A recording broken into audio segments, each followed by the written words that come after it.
할렐루야. 오늘 아침 예배의 자리 가운데 오신 여러분들을 주님의 이름으로 환영하고 축복합니다. 오늘도 주님을 예배하고 찬양하는 것이 우리의 삶의 기쁨이 되기를 간절히 소망합니다.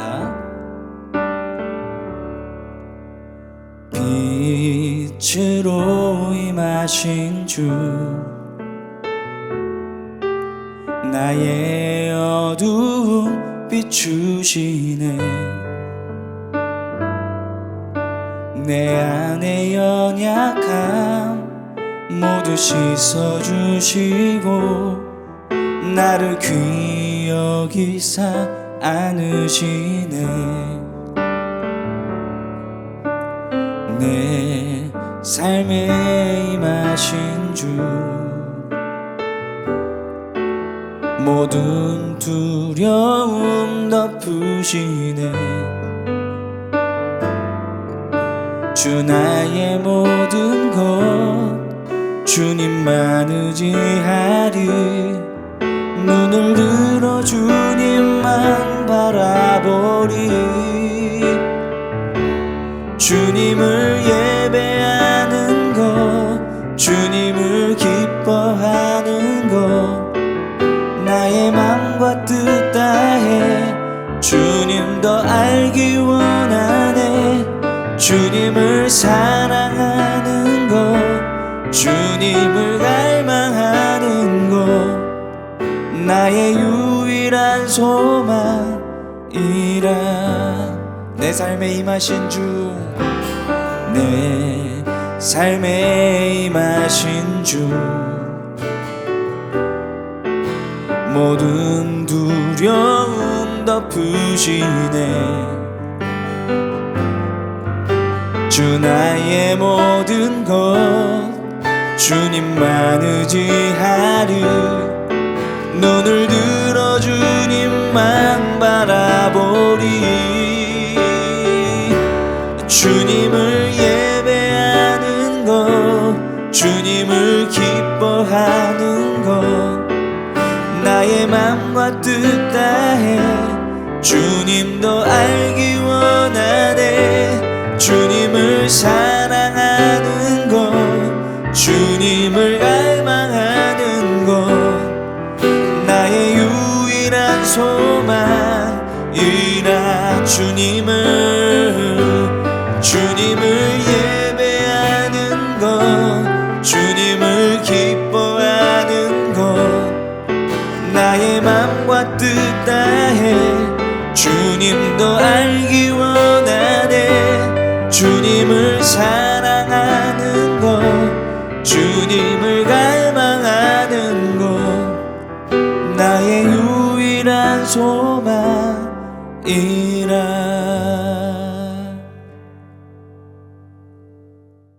제41장.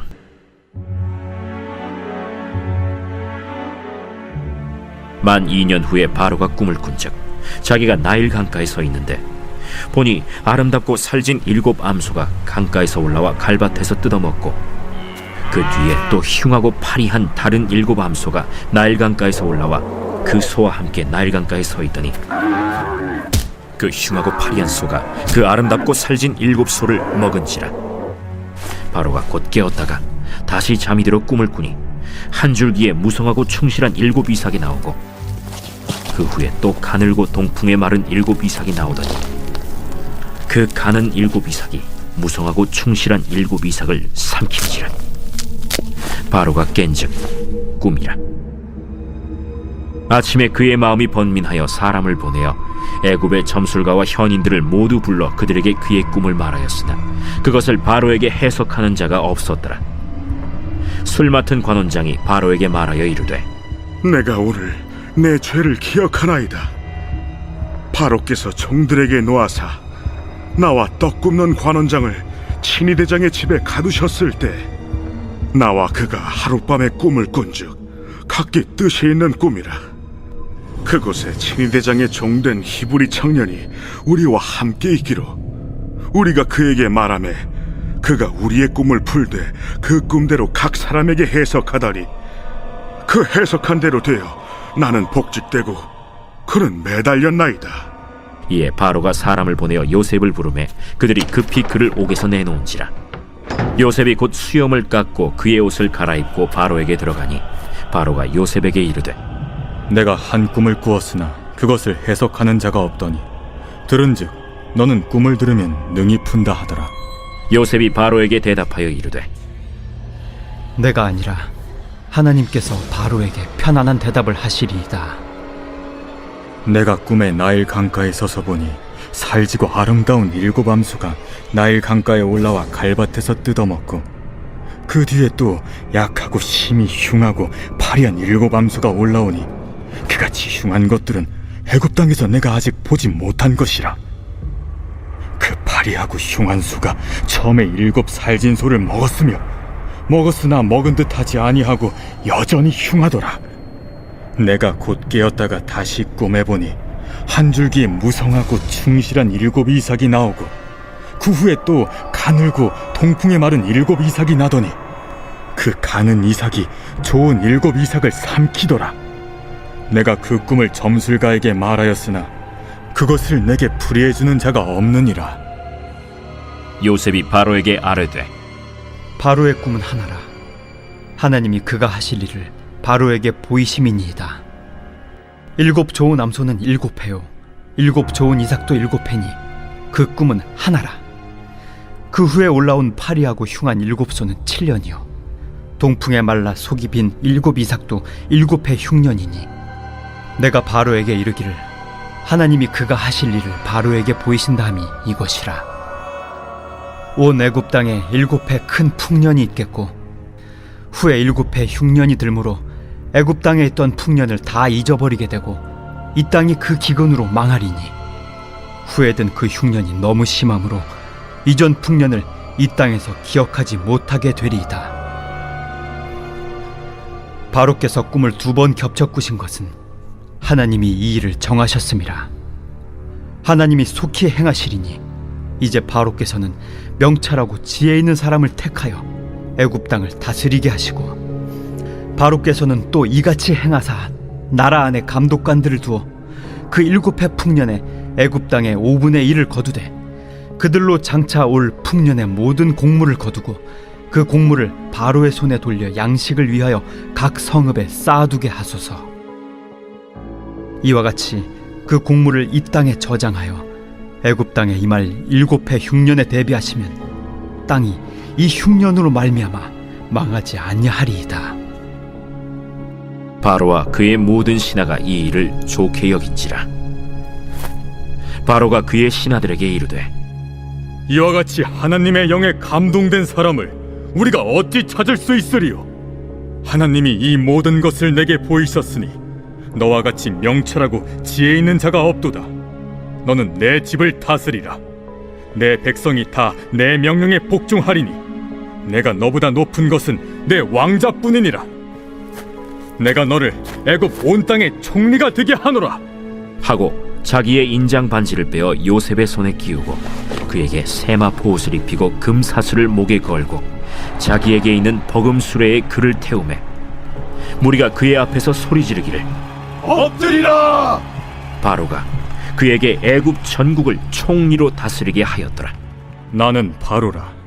애굽 온 땅에서 내 허락이 없이는 수족을 놀릴 자가 없으리라. 그가 요셉의 이름을 사브낫바네아라 하고 또 온의 제사장 보디베라의 딸 아스낫을 그에게 주어 아내로 삼게 하니라. 요셉이 나가 애굽 온 땅을 순찰하니라. 요셉이 애굽 왕 바로 앞에 설 때에 30세라. 그가 바로 앞을 떠나 애굽 온 땅을 순찰하니 7해 풍년에 토지 소출이 심히 많은지라. 요셉이 애굽 땅에 있는 그 7년 곡물을 거두어 각 성에 저장하되 각 성읍 주위의 밭의 곡물을 그 성읍 중에 쌓아두매 쌓아둔 곡식이 바다 모래같이 심히 많아 세기를 그쳤으니 그 수가 한이 없음이었더라. 흉년이 들기 전에 요셉에게 2 아들이 나되 곧 온의 제사장 보디베라의 딸 아스낫이 그에게서 낳은지라. 요셉이 그의 장남의 이름을 므낫세라 하였으니 하나님이 내게 내 모든 고난과 내 아버지의 온 집리를 잊어버리게 하셨다. 차남의 이름을 에브라임이라 하였으니 하나님이 나를 내가 수고한 땅에서 번성하게 하셨다. 애굽 땅에 7해 풍년이 그치고 요셉의 말과 같이 7해 흉년이 들기 시작하매 각국에는 기근이 있으나 애굽 온 땅에는 먹을 것이 있더니 애굽 온 땅이 굶주리매 백성이 바로에게 부르짖어 양식을 구하는지라. 바로가 애굽 모든 백성에게 이르되 요셉에게 가서 그가 너희에게 이르는 대로 하라. 온 지면에 기근이 있음에 요셉이 모든 창고를 열고 애굽 백성에게 팔세. 애굽 땅에 기근이 심하며 각국 백성도 양식을 사려고 애굽으로 들어와 요셉에게 이르렀으니 기근이 온 세상에 심함이었더라. 사랑하는 라이프처치 성도 여러분, 오늘은 창세기 41장을 통해서 하나님의 음성을 듣고자 합니다. 이 창세기 40장 어제의 말씀은요, 이렇게 끝나죠. 술 맡은 관원장이 요셉을 기억하지 못하고 그를 잊었더라. 요셉이 나가면 저 좀 기억해달라고 막 그렇게 부탁을 했는데 요셉을 기억하지 못하고 요셉을 잊어버렸죠. 그런데요, 41장은 이렇게 시작합니다. 그게 몇 년이란 시간이 지났는지 만 2년 후에 이렇게 됩니다. 그러니까 2년이라는 시간이 지나는 거예요.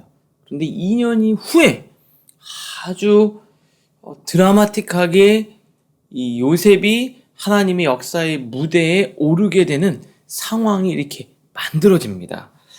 뭐라고 되냐면 바로가 꿈을 꾸는 거예요. 꿈을 꾸는데요, 꿈자리가 이상합니다. 또 요셉의 별명이 꿈꾸는 자잖아요. 형들이 야 꿈꾸는 자가 오는다 이렇게 얘기했잖아요. 요셉은 꿈을 꾸고 그 꿈을 풀어가고 해석하는 하나님의 지혜가 있었습니다. 근데 이제 바로가 어떤 꿈을 꿨냐면은 이런 꿈을 꿨어요. 딱 보니까 나일 강가에 아름답고 살찐 송아지 7마리가 쫙 있었어요. 근데 그 뒤에 아주 파리하고 보기 흉한 빼쩍 마른 암소 7마리가 나타났는데 암소 7마리가 나머지 7마리를 다 잡아먹는 겁니다. 꿈자리가 너무 묘한 거예요. 찝찝한 거예요. 그래서 8절에 보니까 아침에 마음이 번민하여, 그러니까 바로가 아침에 일어나서 마음이 번민해서 사람들을 보내서 애굽에 있는 점술가와 현인, 나름대로 점술가 똑똑하던 사람들을 다 불러 모아놓고 이 꿈을 해몽해보라고 예약하는데 이렇게 되어 있습니다. 그것을 바로에게 해석하는 자가 없더라. 그러니까 나에게 일어난 이 꿈을, 내가 경험한 이 꿈을 해석해주는 사람이 없었다라는 거예요. 그런데 그때, 자 9절 제가 읽어보겠습니다. 술 맡은 관원장이 바로에게 말하여 이르되 내가 오늘 내 죄를 기억하나이다. 아까는 기억하지 못하고 잊었다 그랬는데 이제서 기억이 나는 거예요. 이게 무슨 말이냐? 내 죄를 기억하나이다 이 말은요, 내가 꼭 기억했었어야 되는데, 꼭 했었어야 되는데 제가 깜빡 잊었던 게 생각이 났습니다 라고 말하는 거죠. 그게 바로 뭡니까? 요셉을 소개하는 일이었어요. 요셉을 제가 꼭 했었어야 하는 일이 있는데 못한 것이 오늘에서야 생각이 납니다. 그러면서 자기가 예전에 모함과 오해 때문에 감옥에 갇혔는데 요셉이라는 그 한 사람이 자기 꿈을 해몽해줬는데 해몽한 대로 제가 복직이 됐고 떡 굽는 관원장은 벌을 받아서 매달렸던 그 이야기를 쫙 설명을 하는 겁니다. 제가 그 사람이 생각이 났습니다. 이렇게. 이야, 어떻습니까? 아마 나가자마자 바로 그랬으면은 요셉이 이 주목받지 못했을 거예요. 하나님은요, 2년이라는 그 긴 시간 동안 요셉은 기다리고 절망했을지는 몰라요. 그리고 정말 그 기다림의 시간이 너무 무기력하고 하나님이 나를 버리신 것 같고 하나님이 나를 기억하지 못하시는 것 같고 하나님은 아무것도 안 하시는 것 같고 나는 너무 무기력한 시간인 것 같아요. 그런데 잘 보세요. 2년 동안 하나님은 일하고 계셨고 구속사의 역사의 무대를 만들고 계셨어요. 그 무대에 하나님이 요셉을 오르도록 일하고 계셨다는 거예요. 여러분 이걸 기억하세요. 요셉에게 그 2년이라는 기다리는 시간 정말 답답하고 무기력하고 정말 너무나도 힘든 시간이었을 거예요. 그런데 그 기다리는 그 시간이, 하나님을 기다리는 그 시간이 무기력한 시간이 아니라 가장 강력한 시간이었어요. 수동적인 시간이 아니라 역동적인 시간이었습니다. 왜요? 하나님이 움직이고 계셨기 때문에 그래요. 우리는 내가 뭘 해야지만 강력한 시간, 역동적인 시간이라고 생각해요. 그렇지 않습니다. 크리스찬에게 기다리며 기도하는 아무것도 할 수 없는 것 같은 그 시간, 하나님은 일하고 계시는 가장 파워풀한 시간입니다. 우리 성도님들, 요셉처럼 그저 아무것도 안 하고 캄캄한 방에 갇혀서 기도할 수밖에 없는, 그리고 하나님을 그냥 기다리며 그 자리에 머물러 있는 것 같은 그런 시간 보내고 계신 분들 계세요? 기도하고 계시다면 그 시간은 하나님이 일하시는 시간인 줄로 믿습니다. 만 2년 후에, 2년을 딱 채우고 난 그 이후에 하나님은 요셉을 등장시키셨어요. 여러분, 우리가 하나님 앞에 기다리고 성숙되어지는 시간이 필요하고요. 하나님은 그 시간을 예비해 놓으셔서 하나님을 그 자리에 세워주시는 거예요. 하나님을 기다리고 기도할 수 있는 여러분들 되실 수 있기를 주님의 이름으로 축복합니다. 그리고 어떻게 됩니까? 이 요셉이 그런 사람이라는 것을 설명하니까 이 이야기를 듣고 14절, 바로가 사람을 보내어 요셉을 부르매. 하나님이 여러분을 콜링하는 때가 있어요. 기다리실 수 있어야 돼요. 저도 사역을 하면서 우리 사역자들 보면서 이 사람 정말 기다릴 수 있는 사람인가, 인내할 수 있는 사람인가, 일을 잘하고 못하고는 중요하지 않습니다. 왜 그런 줄 아세요? 일은 하나님이 하셔요. 그러니까 하나님께 쓰임받을 수 있는, 기다릴 수 있는 사람인가, 그것이 너무 중요한 거예요. 하나님이 요셉을 부르는 거예요. 여긴 바로가 불렀다고 했는데 하나님이 바로를 통해서 요셉을 역사의 가운데서 불러 올리신 겁니다. 여러분, 반드시 하나님이 부르실 때가 있어요. 준비하셔야 된다는 거예요. 그때를 준비하셔야 돼요. 요셉은 준비가 돼 있었어요. 그러니까 하나님이 부르셨을 때, 거침없이 사역할 수 있었습니다. 그래서 어떻게 됩니까? 바로가 요셉에게 자기 꿈을 설명합니다. 그랬더니요, 25절, 요셉이 바로에게 아뢰되, 바로의 꿈은 하나라. 하나님이 그가 하실 일을 바로에게 보이심이니이다. 하나님이 앞으로 어떤 일이 일어날지를 보여주신 겁니다. 단순합니다. 그러면서 뭐라고 얘기하냐면, 아름답고 살찐 암소 7마리는 먼저 애굽의 엄청난 풍년, 경제적 부흥을 하나님이 주실 겁니다. 그런데 사람들이 그 경제적 부흥이 잊어버리고 그냥 당연한 것으로 여겨지고 그때 7년 동안 흉년이 오게 됩니다. 그래서 그 7마리 아주 파리한 암소가 나머지 7마리 살찐 암소를 잡아먹는다는 게 그런 거예요. 이렇게 설명을 하는 겁니다. 그러면서 이렇게 얘기를 해요. 이제 이걸 준비해야 됩니다. 하나님이 주신 풍년의 때에 창고를 만들어서 거기다 매년 5분의 1씩 남기지 말고 차곡차곡 쌓아둬야 됩니다. 그리고 7년 흉년의 때 그 곡식을 풀어서 흉년의 때를 넘어가게 하십시오. 지혜 있고 명철 있는 자를 세워서 이걸 준비하십시오. 이렇게 얘기하는 거예요. 그러니까요, 이 요셉이 이 놀라운 지혜, 하나님이 주신 지혜죠. 하나님이 주신 지혜로 이런 걸 설명하니까 모든 사람들, 바로와 신하들이 다 좋게 여겼다. 이렇게 돼 있어요. 야, 놀랍다. 하나님의 말씀으로 해석하는 것이 얼마나 놀라운지. 여러분들도 하나님의 말씀으로 여러분의 삶이 풀리지 않고 해석되지 않은 여러분의 인생이 풀어지는 역사가 있기를 주님의 이름으로 축복합니다. 저도 오늘 기도했어요. 하나님, 부족한 종, 저를 요셉처럼 사용하셔서 우리 성도님들의 삶이 풀어지지 않고 해석되지 않은 그 삶과 사건이 부족한 종의 입술을 통해서 해석되게 하여 주시옵소서. 여러분, 오늘 이 말씀 들으시다가 우리 성도님들의 삶이 해석되고 삶이 풀어지고 삶이 하나님의 관점으로 다시 재편성되고 해석되는 은혜가 있기를 주님의 이름으로 축복합니다.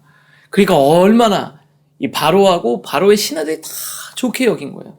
이야, 기가 막히다. 맞다. 근데 뭐라 그랬죠? 지혜 있고 명철 있는 자를 세우라 그랬잖아요. 그랬더니요, 뭐라 그러냐면, 이 사람들이 이렇게 얘기를 하는 거예요. 38절에. 바로가 그의 신하들에게 이르되, 이와 같이 하나님의 영에 감동된 사람을 우리가 어찌 찾을 수 있으리요? 야, 이렇게 감동된 사람을 어디서 찾겠냐? 그러면서 요셉에게 이렇게 말하는 겁니다. 하나님이 이 모든 것을 내게 보이셨으므로, 하나님이 요셉 너에게 이걸 보여주셨으니 너와 같이 명철하고 지혜 있는 자는 없다. 바로마저도 이 명철과 지혜가 하늘로부터 임한다는 걸 아는 거예요. 여러분, 이게 진짜 중요한 겁니다. 여러분, 지혜와 명철은 하나님으로부터 오는 겁니다. 이 세상에 있는 이것들은 그냥 하나님의 그림자뿐이에요. 하나님으로부터 여러분에게 삶의 지혜가 임하고 하나님으로부터 명철이 임하는 거예요. 그러니까 뭐라 그래요? 너처럼 하나님 영에 감동된 사람, 명철과 지혜 있는 사람 없다. 그래서 네가 이 일을 진행하면 좋겠다. 그래서 요셉을 애굽의 총리, 2인자로 세웁니다. 야, 놀랍지요? 그래서 41절에 바로가 또 요셉에게 이르되 내가 너를 애굽의 온 땅의 총리가 되게 하노라 하고 바로가 그에게 애굽 전국을 총리로 다스리게 하였더라. 야, 자, 오늘 마지막으로 여러분들에게 나누고 싶은 이야기가 있습니다. 여러분, 7년 하나님이 주신 그 축복의 때에 준비했다 그랬어요. 이게 무슨 말이냐면요, 하나님이 주신 것을 감사하게 여기고 지금부터 준비하는 겁니다. 앞으로 올 7년의 흉년을 말입니다. 그럼 목사님, 돈을 모으라는 겁니까? 저축하라는 겁니까? 그게 아니에요. 여러분, 이거 아셔야 돼요. 하나님이 여러분들에게 지금 은혜를 주실 때 그 은혜를 잘 받아서 힘들고 어려운 시간을 지나가는 겁니다. 여러분에게 은혜의 풍년이 있으셔야 돼요. 그래야 은혜가 없는 흉년과 어려운 데를 지나갈 수 있는 겁니다. 여러분, 잘 생각해 보세요. 이 부부 사이에 정말 힘들고 어려울 때가 있어요. 저도 아이를 키우고 막 일하고 경제적으로 어렵고 이럴 때도 있죠. 사역하다 보면. 그런데 그 힘든 시간에는 좋은 시간 보내는 게 어려워요. 그런데 그 힘든 시간을 어떻게 이기느냐? 그 이전에 풍성했던 기억으로 이기는 거예요. 여러분 청년회 때 힘들고 어려울 때가 있죠. 그리고 힘들고 어려운 그 순간을 어떻게 이기느냐? 하나님과 함께 했던 그 은혜의 풍성함 때문에 이기는 거예요. 그러니까 정말 지혜로운 사람은 뭐냐? 은혜가 임할 때 하나님의 풍성함을 기억하고 간직하는 거예요. 여러분, 우리 준비하는 거죠. 앞으로 어려운, 또 은혜가 힘든, 또 신앙생활하기 어려운 때가 올 수도 있잖아요. 그러니까 지금 신앙생활 할 수 있을 때, 하나님이 주셨을 때 그때를 마음껏 누리는 거예요. 우리가 이제 양육을 또 시작합니다. 성경 공부요. 우리가 출애굽기 성경 공부를 하는데 출애굽기 성경 공부 정말 너무 좋습니다. 성경을 하나씩 읽어가면서 그 성경 스토리와 텍스트 속에 있는 하나님의 메시지를 차근차근 여러분들과 나누려고 해요. 그런데 공부하실 수 있을 때 은혜를 채우세요. 나한테 은혜가 채워져야 내가 힘들 때 넘어가는 거예요. 여러분, 힘들 때 쓰러지는 사람이 있어요. 왜요? 그 사람은 그 영혼의 곡식 창고에 곡식이 하나도 없기 때문에 그래요. 그런데 영혼의 곡식 창고에 곡식이 있는 사람은 힘들고 어려운 시험이 찾아오고 영적으로 공격이 찾아오는 7년 대흉년이 와도 내 영혼의 곡식 창고에 은혜가 있으니까 사는 거예요. 여러분이 내면의 곡식 창고에 은혜가 있으세요? 하나님의 말씀, 이 곡식은 말씀이에요. 말씀 있습니까? 없죠? 그러면 끝나는 겁니다. 여기다 뭘 채워야 돼요? 하나님의 말씀의 곡식, 생명의 말씀이신 하나님 예수 그리스도의 몸인 말씀을 내 안에 채우는 겁니다. 오늘도 매일매일 여러분의 삶에 채우십시오. 채워진 그 말씀이 여러분을 붙드는 겁니다. 저도 하나님이 주신 말씀이 내 안에 있을 때, 사역하다 힘들면 공격이 올 때 넘어갈 수 있겠더라고요. 그 곡식 창고가 텅텅 비어 있으면 마귀의 밥이 되는 겁니다. 세상의 유혹에 넘어가는 거예요. 여러분 어떠세요?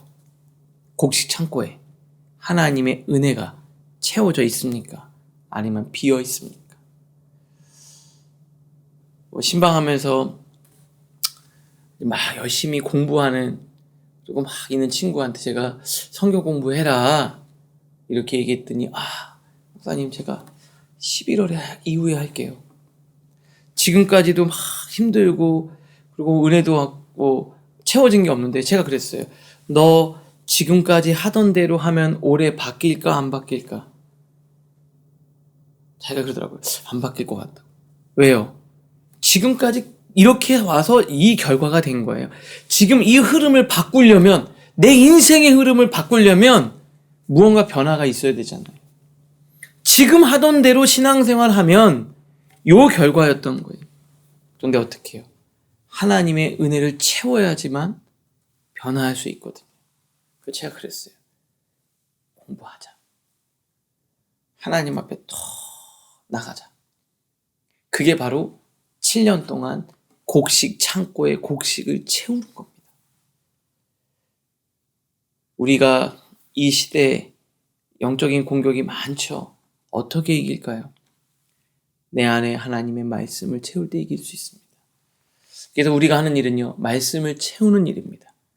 오늘도 말씀 채워서 Everyday with가 매일매일 하나님과 함께 이 한 장씩 읽으면서 여러분 채우셔서 밖에 나가서 직장생활하면서 직장생활이 흉년이요. 그때를 이기는 거예요. 주일날 하나님의 은혜로 성령을 채워서 한 주간의 삶을 이기는 거예요. 채워야지 이길 수 있어요. 먼저 채우시고 흉년의 때를 이기는 여러분 되실 수 있기를 주님의 이름으로 축복합니다. 우리 한번 기도하겠습니다. 하나님, 첫 번째는요, 하나님은 일하고 계셔요. 우리가 무기력하게 있는 것 같지만 기도하며 기다리는 그때는 하나님이 일하시는 역동적인 시간입니다. 주님, 기도하며 기다리게 하여 주시옵소서. 주님께 투자하게 하여 주시옵소서. 말씀으로 해석되게 하여 주시고, 주님, 먼저 내 영혼의 곡식 창고에 하나님의 은혜를 채우게 하여 주시옵소서. 그래서 흉년의 때를 이기게 하여 주시옵소서. 우리 말씀을 생각하면서 함께 기도하겠습니다.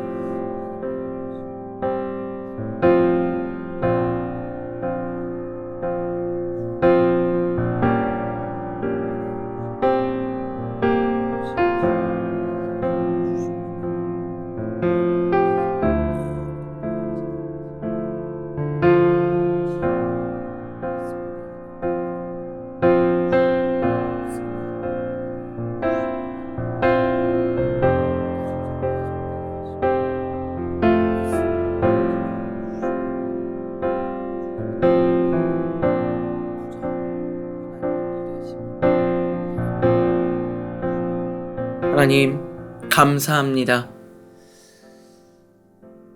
하나님이 일하시는, 하나님이 움직이시는 그 시간, 기도의 시간인 줄 믿습니다.